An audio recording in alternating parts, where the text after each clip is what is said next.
Hello, and welcome to EJ News. I'm your host, Jacqueline Cumble.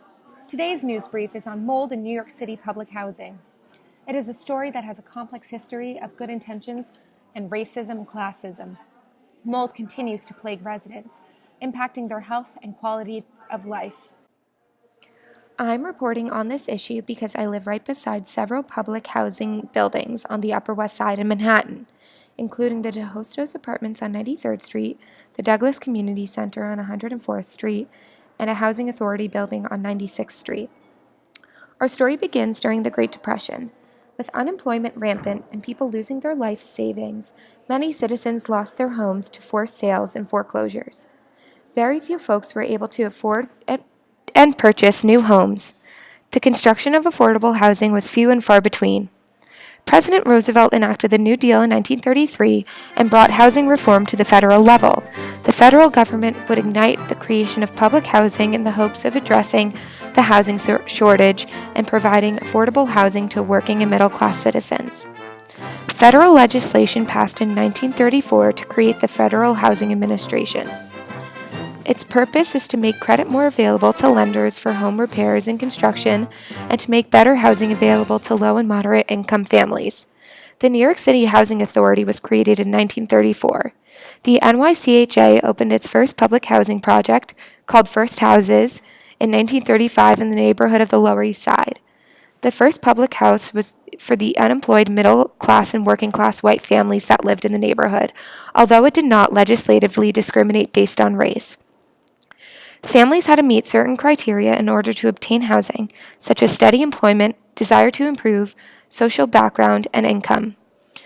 After World War II, a man by the name of Robert Moses created a plan to shift New York City into the modern age. At this time, there was an unprecedented demand for housing from veterans returning from war, blacks moving to the city from the South, and Puerto Ricans and Dominican immigrants moving into the city. He spurred on an era of slum clearance and contracted the building of many housing projects. Most housing projects, which look like high-rise brick buildings, were built on the riverfront because there was space available and the poorest residents lived there. The building of these units co-occurred with white flight, as white middle-class residents left public housing for homes in suburbia.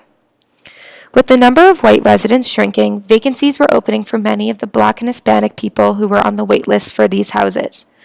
The building of housing projects in the 1950s and 60s occurred in poor neighborhoods already taken advantage of by racist and classist city policies.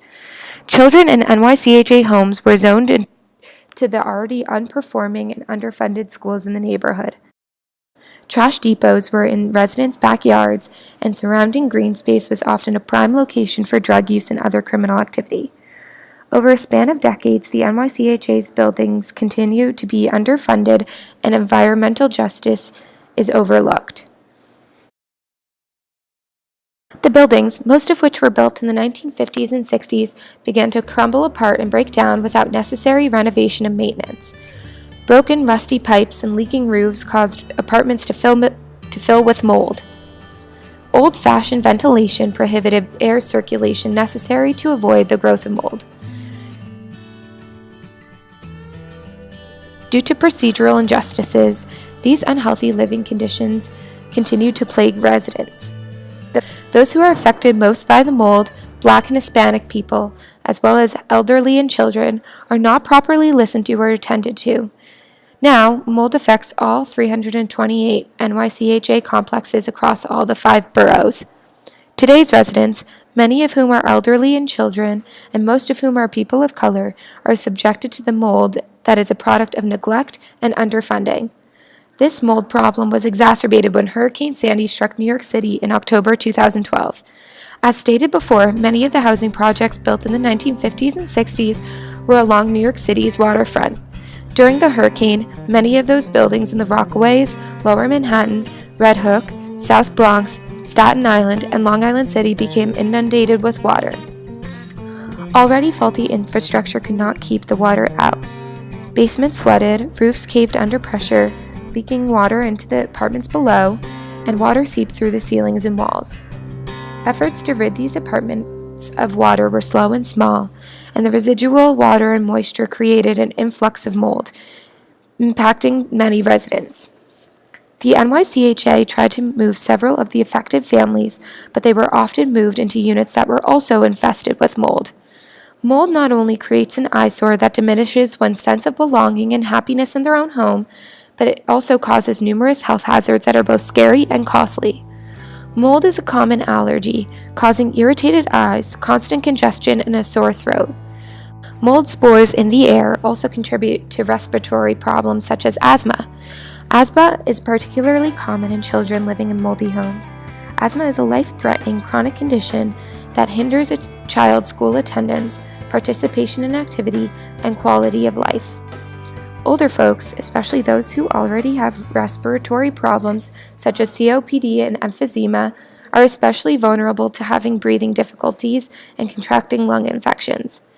In terms of demographics, Blacks and Hispanics are more likely to contract asthma than whites, and they are more vulnerable to living in homes and neighborhoods with diminished air quality. This is exacerbated by the wealth of a family. The perpetual cycle of racism and recognition injustices are manifested in the fact that not only are a majority of residences in NYCHA housing low-income Black and Hispanic families, but also that Black and Hispanic families are most likely to contract asthma. There are notable efforts to tackle and remedy the mold problem plaguing so many citizens. The court case Baez versus NYCHA asserted that residents are entitled to simple repairs completed within 7 days, complex repairs addressed within 15 days, and follow-up from NYCHA to determine the efficacy of repairs within 60 days, in order that the sources of mold are fixed. The NYCHA increased their mold and mildew prevention policies, as well as awareness of who to contact when having a mold problem. The city government is now funding many renovation initiatives across the 5 boroughs in order to resolve and replace faulty infrastructure and moldy walls with new ones. Despite the fact that Hurricane Sandy happened 6 years ago, the government continues to fix broken apartments and repair roofs that were damaged by the hurricane. Despite efforts to fix the mold, many problems still remain.